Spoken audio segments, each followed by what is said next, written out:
Series. Today we have Julie Yates. Welcome, Julie, a psychologist who's going to share some of the emotional and the whole process of going through cancer and people living with cancer and the community, families and friends that are impacted by cancer. So welcome, Julie, and why don't we start off with a little bit of a background about who you are, what you do. Tell us a little bit about you. Sure. Thanks, Belinda, and thanks for having me. So as you said, I'm a psychologist. I've been practicing for about 14 years now. The start of my career was with children. I worked with kids for a long time. And after having had my own 2 little kids, I took a bit of a break. And during that time, I kind of almost stumbled upon this idea of working with people with life-altering and terminal illnesses. And it just sparked such a passion for me, and that's kind of how I've gotten into it. And I'm really fortunate to work with wonderful teams, multidisciplinary teams of doctors, nurses, social workers, and everybody. And I think it's such a privilege to work in this space. Absolutely. And Julie, I just recall me going through my journey. You're so focused on the treatment. That you often forget about the emotional well-being part of it. And even though I did have a psychologist who was supporting me through the process, it was actually post the treatment where engaging and going through therapy became more important. And that's often what we forget about it, because now we finish the journey, okay, now we move on, but it's actually not quite what happens. Am I correct? Absolutely, yes. Yeah, and I think it speaks to maybe if I can call it a flaw maybe in the system, that I think people need to be encouraged, or at least be told that there is emotional support when you're going through something like that. And it doesn't, regardless of your diagnosis or your journey with cancer, it's so important to address the emotional side, because it's always a challenge. So talk us through a little bit in terms of how, when you meet someone that's being diagnosed, so what are some of the guidance that you give them? What is your process, and how, just take us through kind of during the journey and then post the journey, and a little bit about the community and the family and the caregivers. Talk just a little bit about what happens and how would you go about treating someone that's been diagnosed. Sure. So, I mean, the beginning of the sort of journey with me would be around understanding the person's story. And I think every story is different, and every person has a different journey. I love the term, your cancer journey, because everyone's journey is different, regardless of whether you've had a similar diagnosis to someone else. So for me, it's really about finding out where they are and what are their needs at that time. I find that people have such a vast variety of needs, and sometimes you assume that because they're going through treatment, they need to focus on that. But sometimes they're managing the treatment fine, but there's other things causing them emotional distress. So for me, a big part of it is finding out where they are in their journey, what is their story, and what is it that they're looking for support in. It doesn't have to be directly related to their diagnosis. It can be around so many other aspects of life. And sometimes I think there can be things that are challenging in life as it is, and then when you have something like a cancer diagnosis put on top of it, suddenly we can't cope with the other things around us. And people often bring that kind of thing up. During the sort of treatment process and diagnosis process, I do find that the therapy focuses quite a lot on that, on symptoms. But there are a couple of sort of themes that seem to come up, and the one big one is the unpredictable nature of it. And I almost imagine the journey as a bit of a roller coaster, because it never seems to be quite linear. It's not something that you diagnose, treated, and that's the end of it. And so that's a theme that I find comes up with a lot of people during and after their diagnosis. And another thing that comes up is the sense of loss of control because of the unpredictability. And I think that can be so challenging for a lot of people, is not knowing what's going to happen, not being in control of what the outcome is going to be. And in many aspects, just things like if you're wanting to plan a holiday, but now you've got chemo treatments and you're not sure exactly how you're going to feel or whether you're going to be up to it. So should you do it? And, just grappling with those kind of things is challenging for people. So often, yeah, I think the therapy really focuses on all the emotional aspects, but it often becomes larger than just the cancer itself. And so, I mean, I think you're so right. The journey is almost all aspects of the process, and there's a big element of the loss of control. I resonate well with that, going through my own process. But what have you in your experience found been the most challenging part of the journey for patients? I think the initial diagnosis often can be the most challenging. I've worked with people when the diagnosis has come as a complete shock. They never thought that was going to happen. And I've worked with people towards the end of the process when they've lived with cancer for a very long time. And I guess then the focus or the biggest challenges become very different. At the beginning, I think it's the diagnosis, the coming to terms with it, and learning to live with it. I guess that cancer is something that even when we're in remission, it's something that remains in our lives in a way. And I think that is very daunting for people in the beginning. So coming to terms with that can be quite a large challenge. And helping people to stay positive is a big thing. And I think that it's hard to kind of carry on, keep your motivation up and things like that, especially if you're not feeling well, if chemo is having big side effects, that kind of thing. So I think there's a lot of challenges there. Towards the end, when I've worked with patients who are at the end of their journey, they often, I think the challenges change quite a lot. It's more about making meaning of their life, maybe understanding why this has happened to them, and trying to kind of live the life that they've got in the best way that they can. And that I find is so different for everybody, and finding out what is actually important to every individual is an essential part of the process for us. No, Julie, it's a fine line, I think, because you have people that are so positive through the journey, and there's like, I'm going to survive, I'm just going to fight this, I'm going to beat this, and everyone's kind of motivating you to carry on and just live. But often some people get to a point where actually there isn't anything else that can be done, and you have to face the reality that this is the end of your journey. I think that's often the difficulty here, is at what point do you motivate, and at what point you say, let's be real, this, you may not live another 3 months or whatever it is. Yeah, as you say, it's a fine line. It's interesting when you were talking, it also made me think there's another challenge that comes towards, I think, the end of the journey, is when the family wants the patient to keep fighting. And often it might be the doctors that say, there's nothing more that we can do.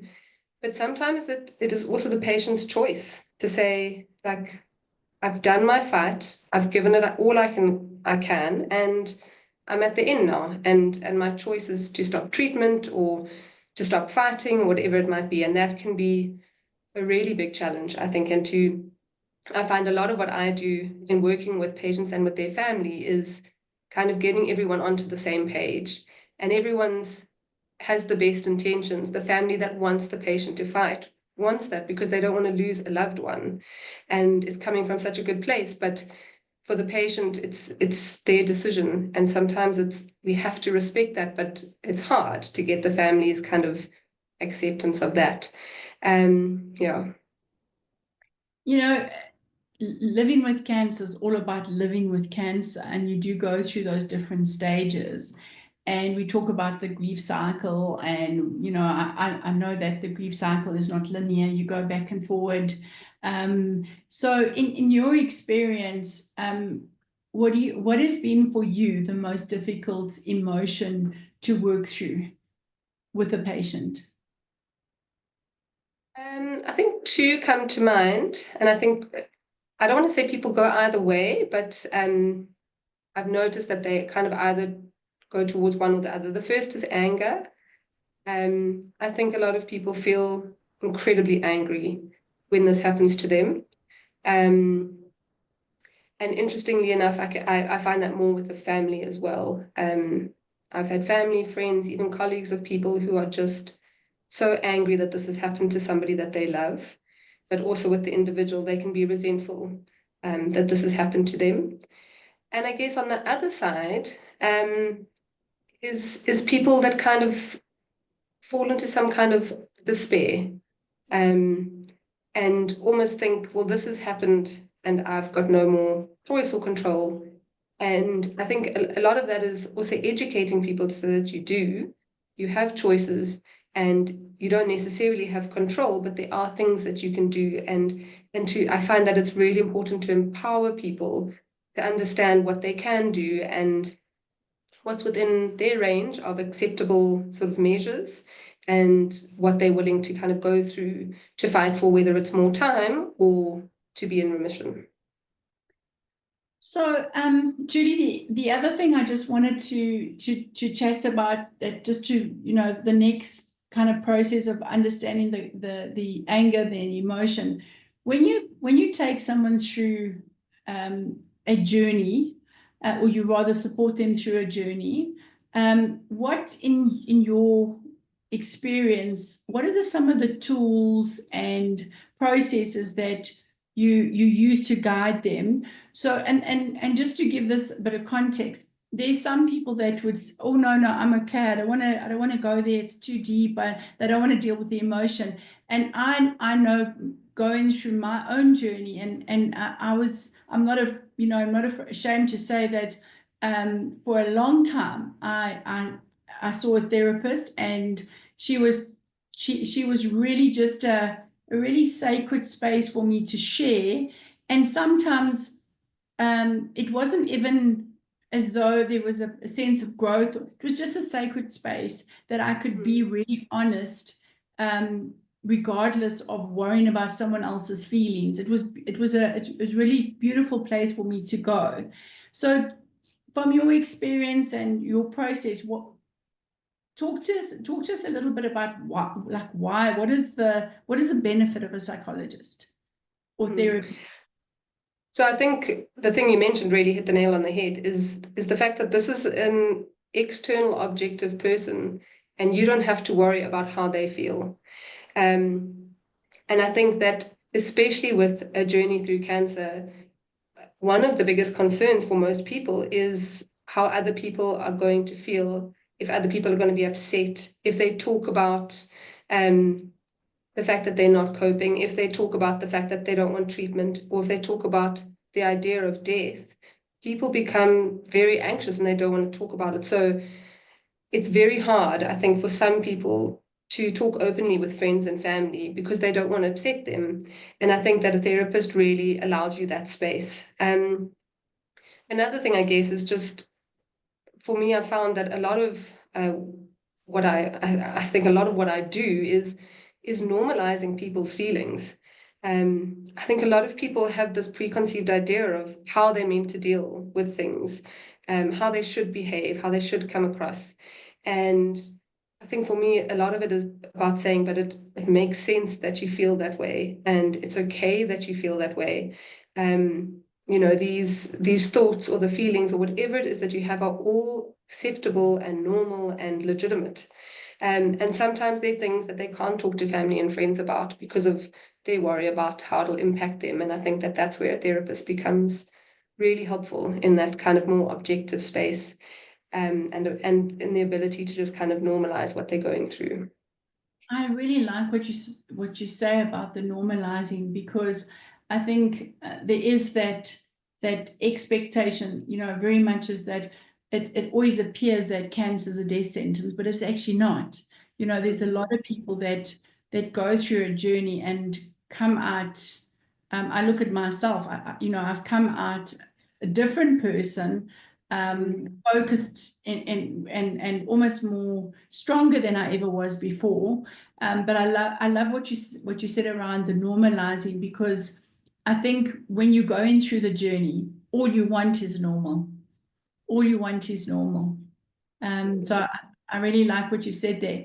So just in terms of people that you've worked with, and people that are considering therapy, who's a good candidate, who's not? How do you say to someone, say we've got a support group, how do I then say, okay, it's maybe a good idea to see a therapist, or should all people that are going through this journey see someone?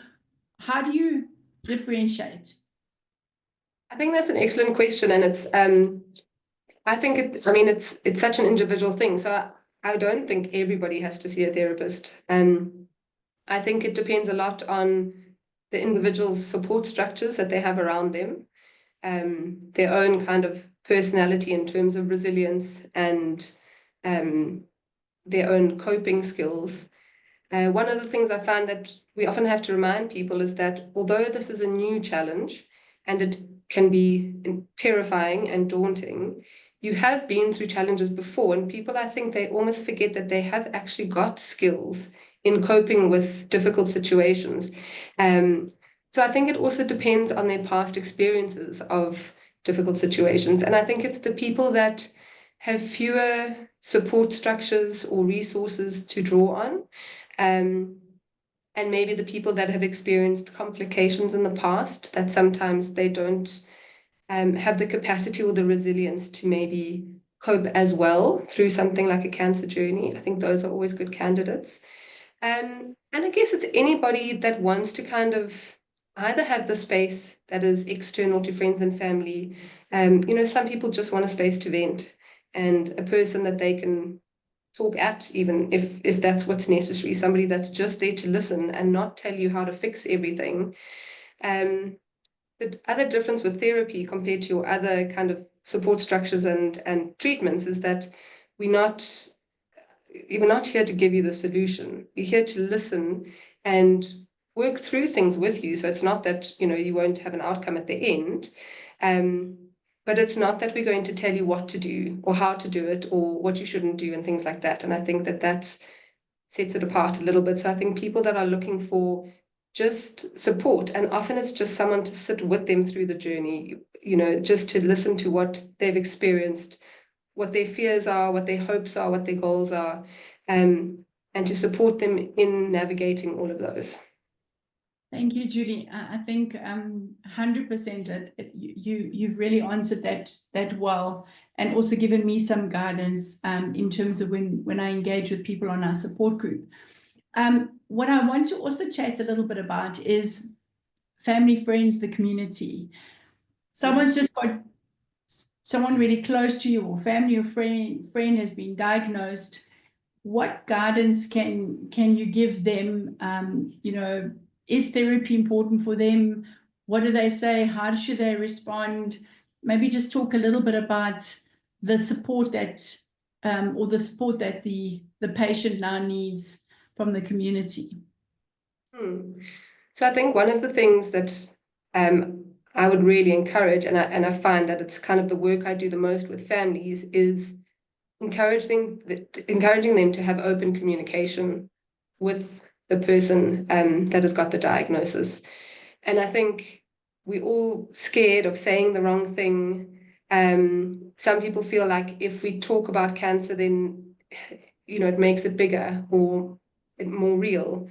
And I think for the person going through it, it's important because it is real and it does feel scary and things like that. And I think if you've got people that are actually able to sit with you in the not knowing, in the fear, in the moments when you're feeling really down.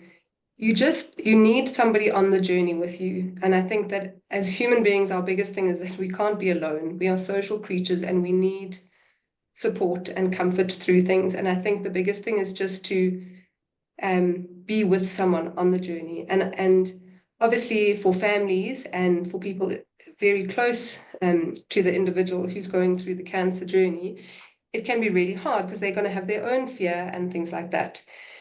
And I guess, again, it comes down to communication and being open. And I find that the patients I work with are all very aware of their family and they're concerned about their family. So, but a lot doesn't get spoken about because people worry that when they speak about things, it's too much almost. And in some way, it's the not speaking that makes this thing bigger and harder. And it actually puts a little bit of distance between people rather than the connecting and being together on the journey and managing together.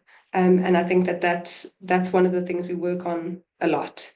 And I think a lot of people are, yeah, as I said, they're worried they're going to say the wrong thing. And sometimes we do, and also that's okay. And I think it's also okay to say, I don't know what to say, but I'm here. Or I don't know how I can help you, but I'm here. And to ask, your loved one, what is it that you need from me? What does support look like to you? Is it that I bring beautiful flowers into your house and make you some food? Or is it that we go for a coffee when you are able to go out and feel up to it? Or is it that I find solutions and I bring people in? Or is it practical things? So I think it's important to find out, what does support look like from you and what do you need from me? I think so valid what you've just said. Again, it's that normalizing, but it's also that authenticity to say, what do you need from me? I remember going through my journey. It was, and even now when I go for scans, I normally go on my own because I don't want to, I don't want to face whoever's with me, the fear on their face, because they look so scared. I'm like, I can't deal with you right now. I need to deal with my stuff.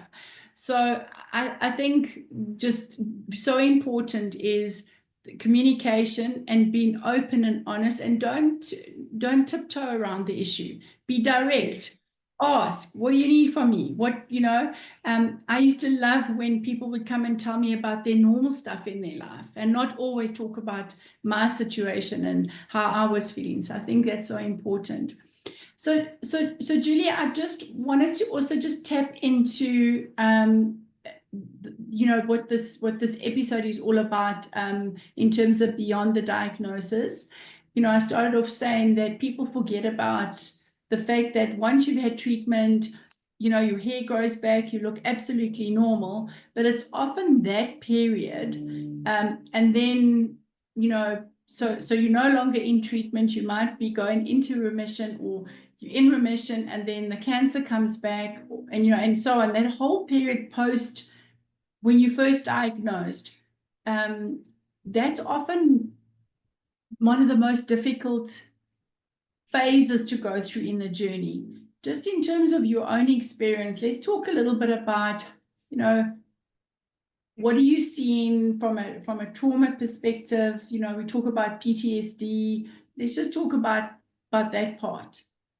So I think, like I said, it's this unpredictable nature and this idea that once you've had cancer, it's always with you going forward. Like you say, you're in remission, you might go for a scan and find out that it's back.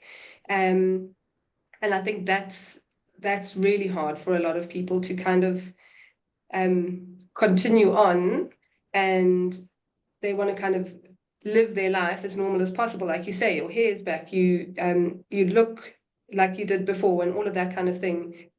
Also, in that happening, I find that the support of people around you diminishes a little bit because they think, oh, well, you're better now, and it's over. And sometimes that can be a harder time for people to get the support that they need, and to kind of acknowledge their fear around, is it going to come back? Am I going to continue life like I am now, or things like that. So yeah, I think the anxiety, and I don't know necessarily if I haven't sort of dealt with PTSD in the patients that I've seen specifically, but there's definitely an anxiety that remains. But some people cope with it okay, and some people really struggle with it. And I suppose it's about getting people to be able to live their lives and to try not to live in fear, but also with a sense of realism, I guess, and to be able to draw on the support around them when they need it, even if people aren't actively giving it to them. To be able to say, you know, I've got a scan coming up, I'm really nervous. I also loved what you said about kind of putting your own needs first and saying to somebody, I don't want you to come with me because I can't manage your pain or your fear in this process. And I think that's also really important, is being able to give yourself permission to say, this is what I can cope with, and I can't manage your fear right now. And being aware of kind of where you're at. And I think beyond the diagnosis, and especially when people are either in remission or coming into remission, it is about continuing to manage that there is something there, and you are still going through a journey and still managing this, and hopefully in a wonderful, positive, cancer-free way, but it's still with you, and it's okay to have times when you are scared, or okay to have times where your capacity for external things in your life is lower than other times. And I suppose to realize that that it's okay to have that, and that you don't have to be in remission doesn't mean that you have to let go of all the worries and cares, because some of it will stay with you, and that's okay. So, Julie, what are the tips and tricks that you could, or guidance that you typically give patients that you're working through, in terms of, let's just talk about a huge one that we speak about all the time, which is the scan anxiety. So what would you suggest they should be doing besides seeing a therapist when, you know, when they're on their own? What in your experience works? So I think, again, it's going to be a lot around communication, and I guess first acknowledging to themselves, what are their fears, what are their hopes for the scan, and I guess it's to talk around those things and to be able to have somebody that they can speak to and say, I'm scared that this could be the outcome. I hope that this could be the outcome, and to have somebody that's prepared to kind of sit with you and say, okay, but I'm here either way. I'm with you in this, and if your scan comes back and the cancer's back, I'm with you, and we'll do it again together. And if it's not there, I'm there to celebrate with you. So I guess it is really around that communication, and I suppose it's also a time to maybe reflect on yourself, on your journey, and to think about, okay, if I get a certain result that I'm not hoping for, I've been through this, I can cope with it, I've got the skills. And obviously if it's a positive result, then that's great. So I guess it's about acknowledging whatever your feelings are, again, normalizing, you know, they're all there for a reason, they're all valid. And you're not supposed to feel a particular way. You don't have to feel nervous, you don't have to feel relieved. You can, you know, it's some people almost find the remission part harder because it's an unknown part. Whereas when you're in treatment, you know what you're doing. You're taking active steps against something. Whereas rather than sort of sitting with the idea of it and not being able to do anything with it. Thank you, Julie. Again, I think what you've said is so obvious, but often forgotten, is it's okay to feel what you feel.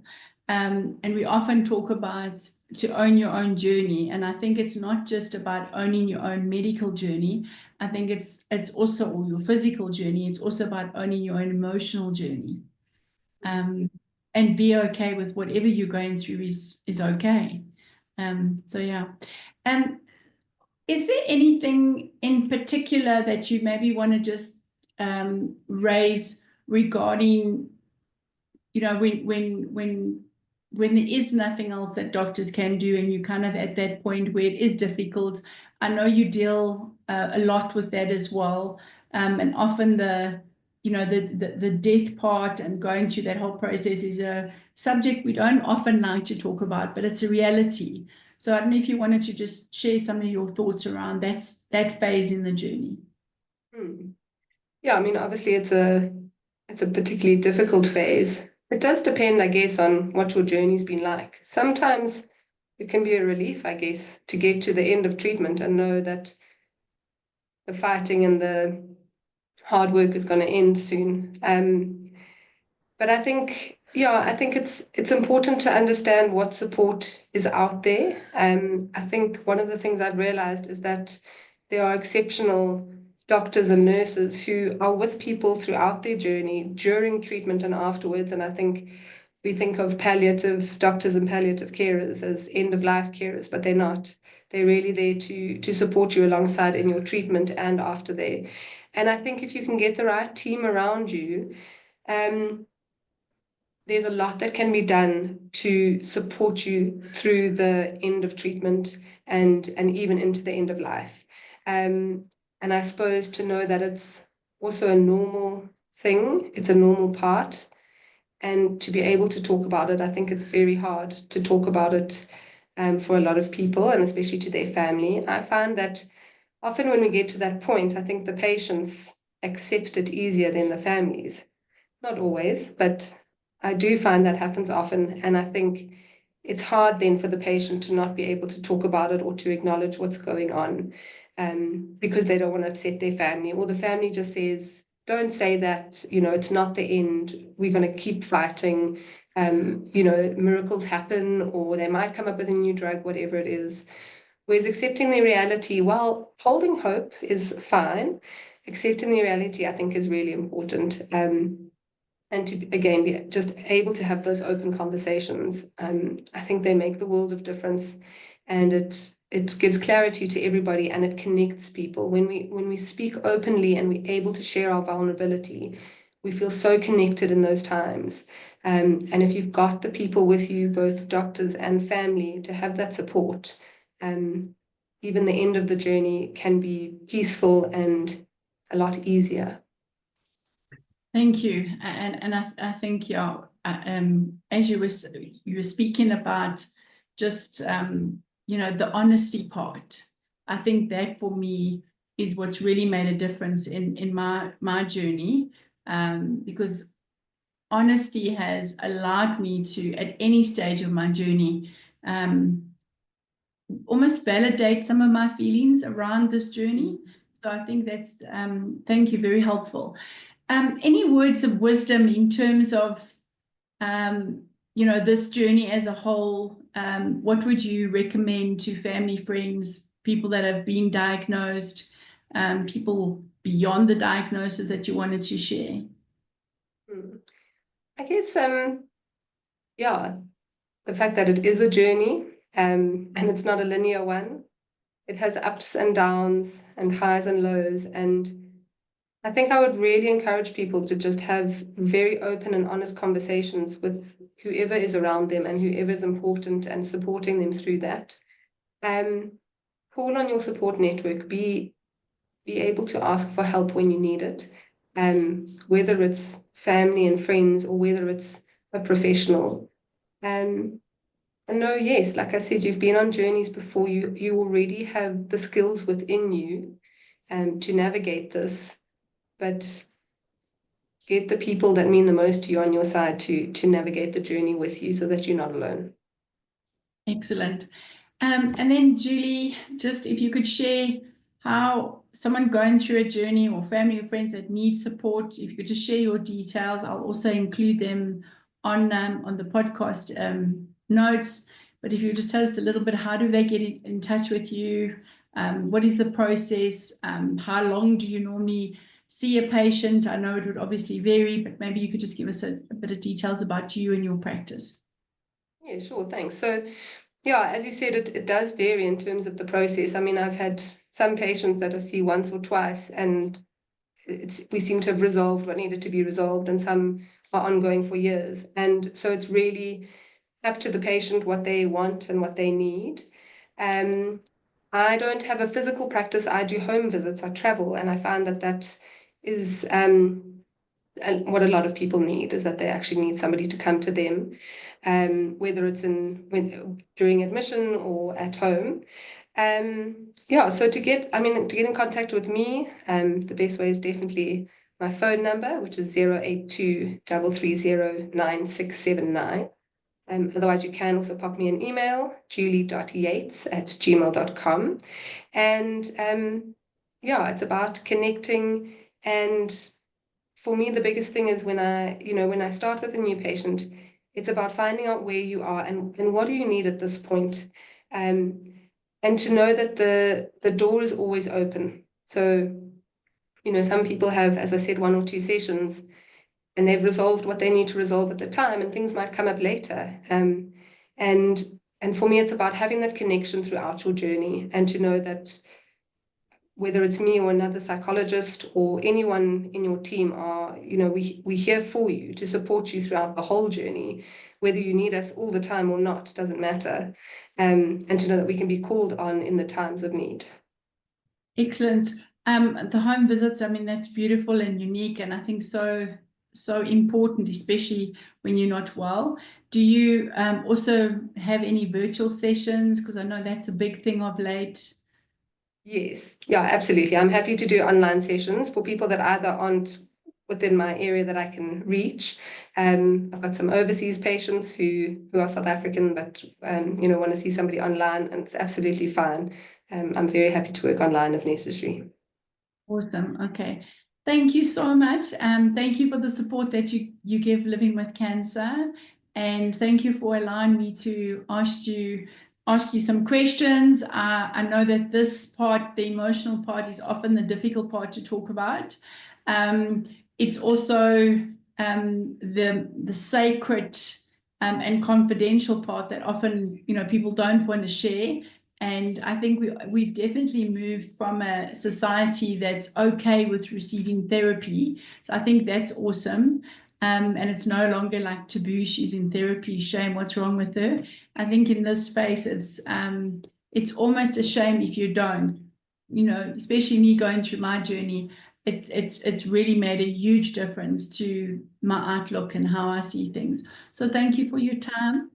I hope that you keep on supporting us, which I'm sure you will. And thank you for all that you do. Great. Thank you for having me. Excellent.